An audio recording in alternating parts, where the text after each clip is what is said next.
right, welcome back to BBB Sharing. We are here once again in the Ignite podcast studio. I'm Evie, Director of Ignite, sparked by BBB. We have our lovely Nicole here with us. She's training yet again, so she might pop in and ask a few questions if she's curious. And of course, our lovely guest today is Brooke Hall, from Accent Professional Recruiting. Yes, I am the owner of Accent. Yes, you are. And Brooke, I've known you for what, about a year now? I think maybe a little longer, probably 2 years. Yeah, actually, you're right. Probably I think we did a couple of. I've spoken at a couple of the Ignite things twice. Yes. Yeah. Mm-hmm. Yes. So it's a new year. Happy New Year, everyone. 2026.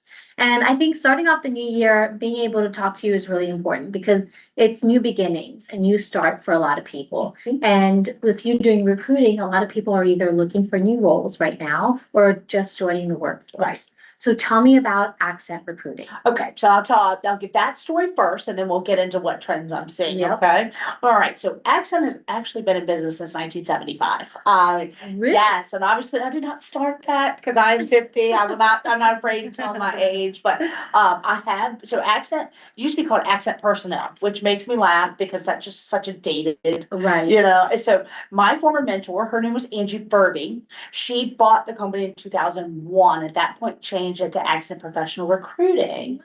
And she also decided to focus solely on sales and marketing at that point. So we'll fast forward till they placed me in my first sales role at Xerox many moons ago. And then I joined the team in 2010.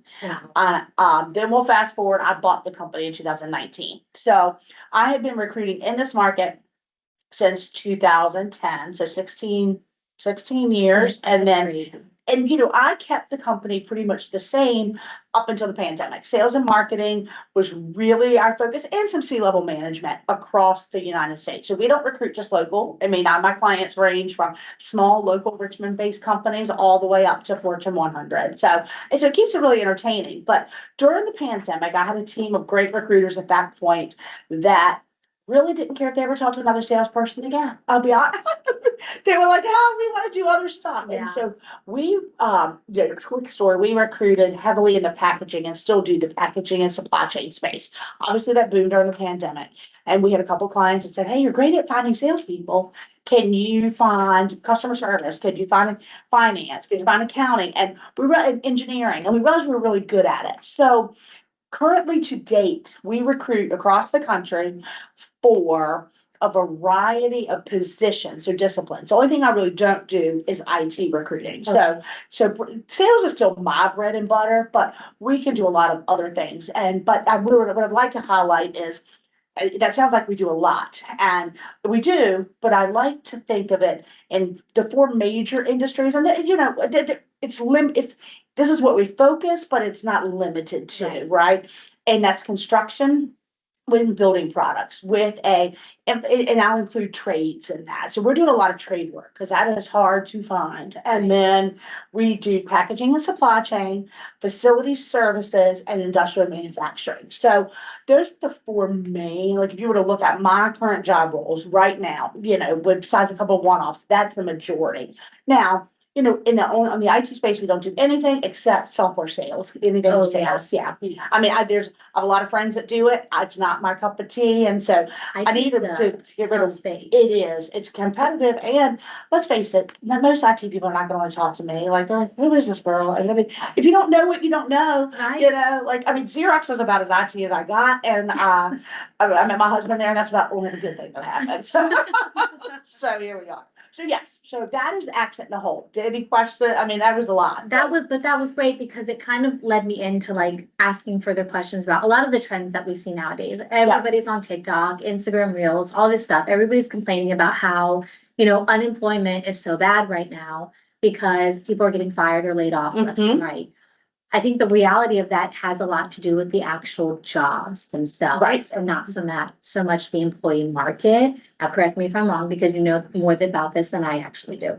But IT has been a really, really difficult one. I've noticed a lot of IT. A lot of IT layoffs. So I was glad I'm not in that space from that perspective, because there has been a ton of IT layoffs. So I can't speak to that directly. The federal government layoffs has thrown some curveballs Yeah, in there something's off because, course. and it's funny because I get a lot of referrals for people from the federal government and they have so many transferable skills, but it is really, they also come with their fair share of challenges. They have great benefits. They have, and a lot of private sector do not, they don't Right. see that. So that's been interesting. But what I'm seeing right now, I mean, since the pandemic, honestly, I feel like the market has just been Oh, up yeah, and down, like a up and down. whoopsie-daisy all the It's like time. you just don't know. And up until I'd say about the third quarter of this year, it was really hard to get candidates to return your calls. So like back in the heyday of recruiting, you could post something on LinkedIn or you could email 20 people and 19 were going to get back to you.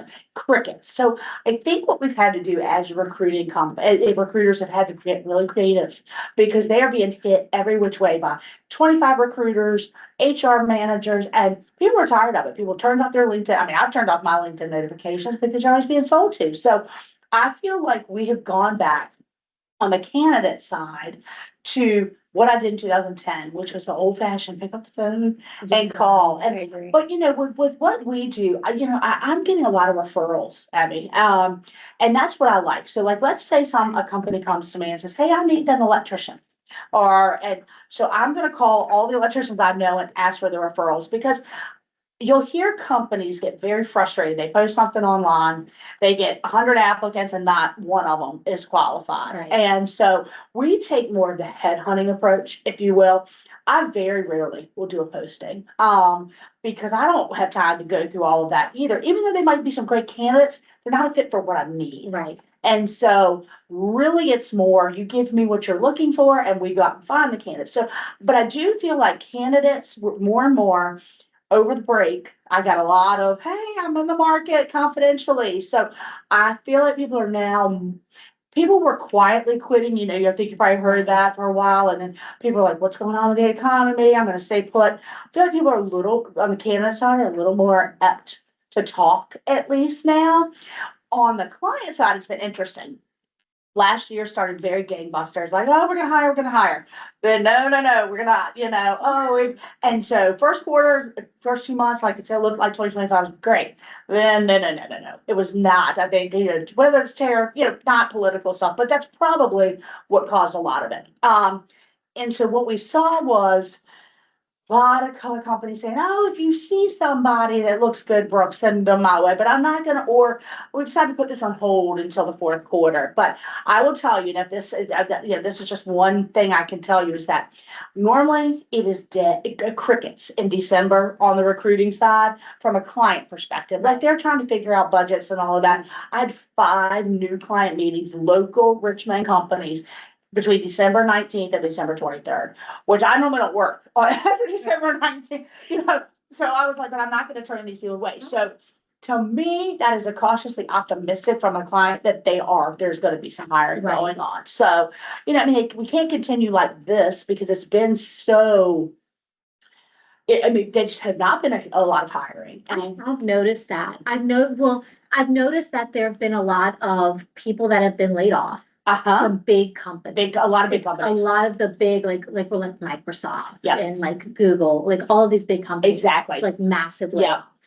And so how have you noticed that that's been affecting like the local area or even like nationally, like candidates that you're seeing, like what are they looking for? Are they looking for like role transitions or like a job transition? Because they have specific like skills. They do. And so I think a lot of the people, the big companies have been laying off. So the companies that I had meetings with were all small to mid-sized. Right. Okay. So we still have a lot of large clients. But all of them, a lot of large companies that I don't know if y'all knew this, but they typically will do a lot of layoffs. The last two months of the year, like get rid of, especially on the sales side, Yeah. just to make numbers look. I mean, and so a lot of people that have been laid off in big companies, whether it's Microsoft or Google, because they have been too, they're like, I'm done with big companies. Let's try to, I'm tired of being a number. Now, the problem becomes with that. A lot of small companies, you're like, I don't need somebody from a big company. I need somebody that's done it all, because they feel like they've had this big team of support around them. So you find small business owners or mid-sized business owners like, why would they want to come work for me when they worked at Microsoft or Google? So that's what the beauty of working with recruiters. We can find out.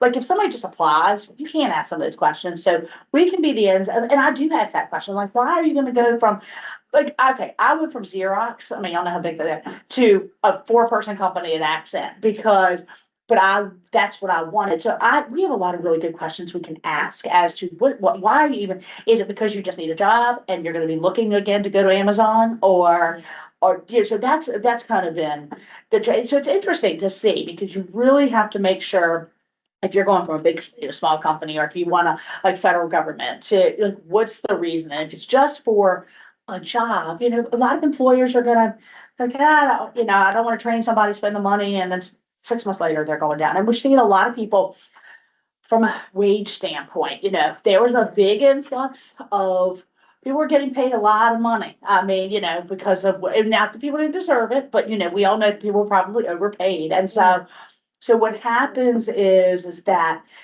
they were, people are willing to take a step back, but then employers are like, well, are they gonna be silently looking for that 100,000 when I'm paying them 70? And so, there's no guarantee. I mean, we don't have a crystal ball on any of it, so. It's so true what you said too, because I went from working for a big company to coming to a nonprofit like the BBB.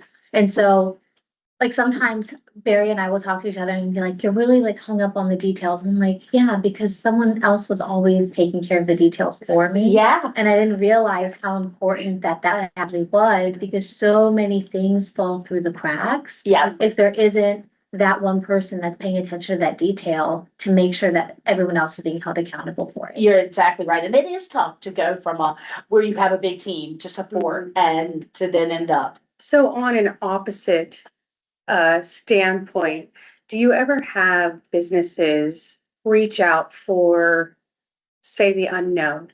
And what I mean by that is somebody that they've never looked at before that has no experience.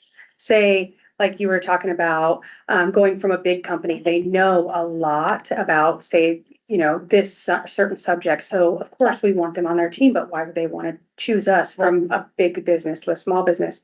So does the business ever say, okay, well, we would just want to train someone new, fresh, and I want them to have no experience? Yes, we do. And I'll tell you more on the sales side of that, because let's face it, and we have always, but part of my job is to educate my clients on why you don't want this hire, or why you do, like you think you want this, but maybe you need to look at this profile. And a great example of that would be, you have somebody selling the exact same product for your competitor. And so why do they want to leave said competitor? Like, and what you end up with, in my mind, a lot of times it's not a steadfast rule, but you get some people's bad habits because your competitor is not. So yes, I think sometimes I'll say, hey, if they can do this particular skill, I don't care where they did, then I can train them my product or my service. So yeah, we do. And I do think sometimes when you want this needle in a haystack, unless you're a nuclear engineer,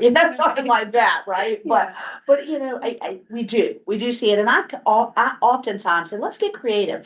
Let's look at the top profile, like, hey, this is your wish list. And we all know that they're never gonna find that person. Then like, give me your nice to haves. And then let's look at somebody that, hey, if I come across this personality trait, do you think this would fit in? Yeah. So it's a great way to be able to, because they don't know what they don't know. They've had somebody successful in this role, and it's just educating them on, hey, we've had this success story. Have you ever thought about this?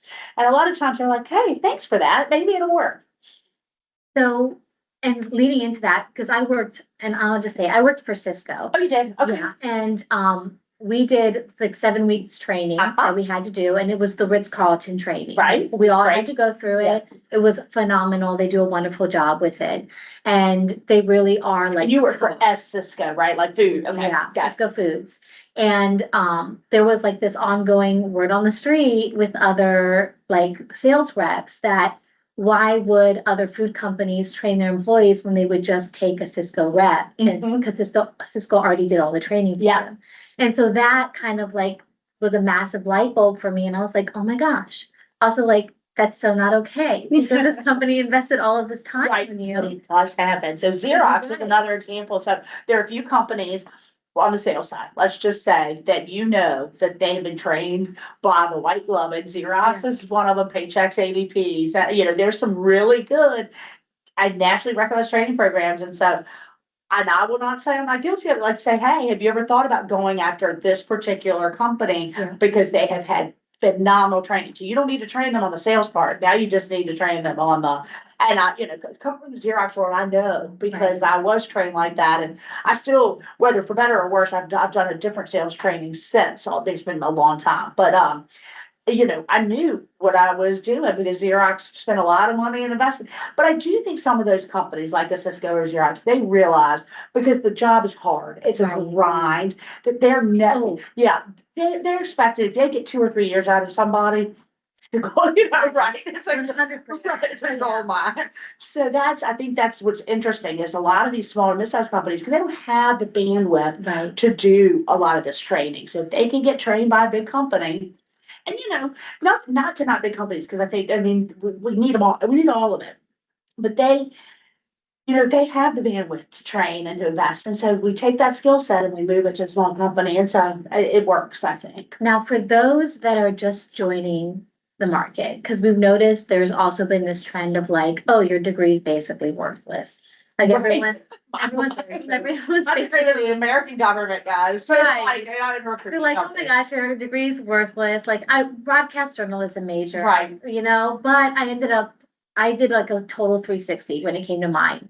Not because it was intentional though. And so that kind of leads me up to this question.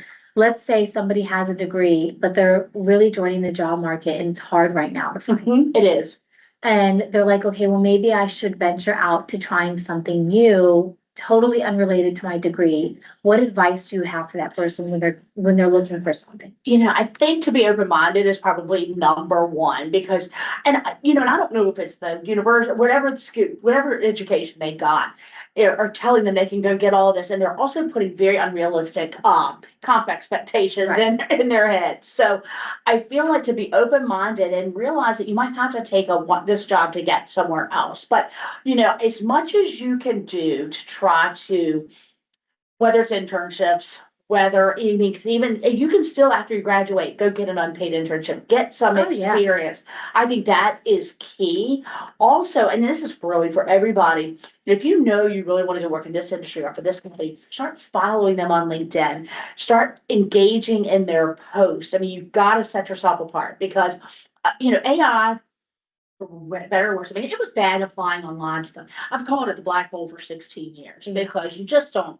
Well, and but there are many, many reasons for it. That's a whole nother podcast. But I think that the reason you apply and then if not getting a live person until you made it like 3 rounds past, whoever. So I think finding a way to set yourself apart, is really, really key. And that probably is engaging, like using LinkedIn or whatever medium as a information gatherer. Right. Like this is the hiring manager that I need to talk to, and then finding a way to, whether you're emailing them, that's probably not the best way, but following them on social and start engaging in them. So then if you reach out like, hey, I recognize the name. I think that's probably key too, because you've got to find a way to set yourself apart. I have to agree with that. When I applied to this role, it was supposed to be marketing. And the only reason I applied for it was one, because Barry convinced me. And two, He's very very convincing. It was very convincing. And then the second reason was because I was like, okay, I didn't study marketing in school, but I think that's relatively close enough to that PR world, to that journalism world, that I think I can maneuver my way through it enough to get to where I want to be in the future, career-wise. It ended up being such a surprise to me that I did so much more of what I actually studied in this role than not, in addition to learning so much. Right. So that's kind of like, And I know, and I agree. And I was just talking to a candidate, and she's amazing. She was like a law office administrator. She has a degree in accounting and in human resources. And I had a director of human resources role for a local company here. And she was like, but I can't do that. I'm not qualified. And like I needed me to convince her. Like I needed to convince her. I'm like, hold on, she probably never would have applied had I not. And she is so qualified. And I think this is worth saying too, is that the way we present candidates, I think, is somewhat unique. We present with a video.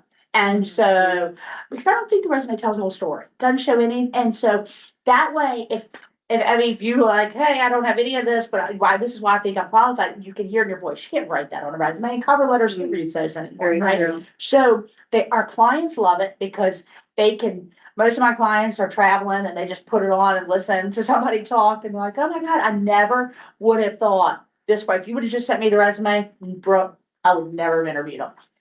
And it also gives the candidate a time to talk about themselves. So Yeah. I think maybe we've been doing it steadfast since COVID.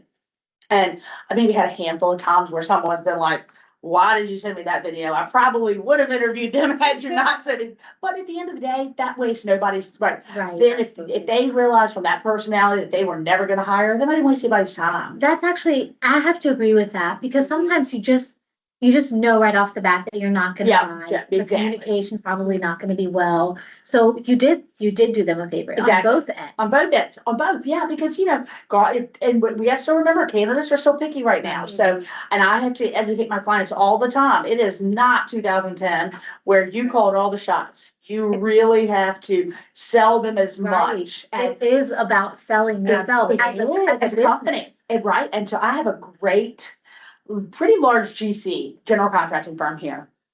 They have an amazing culture and they follow EOS, and they have really great core values.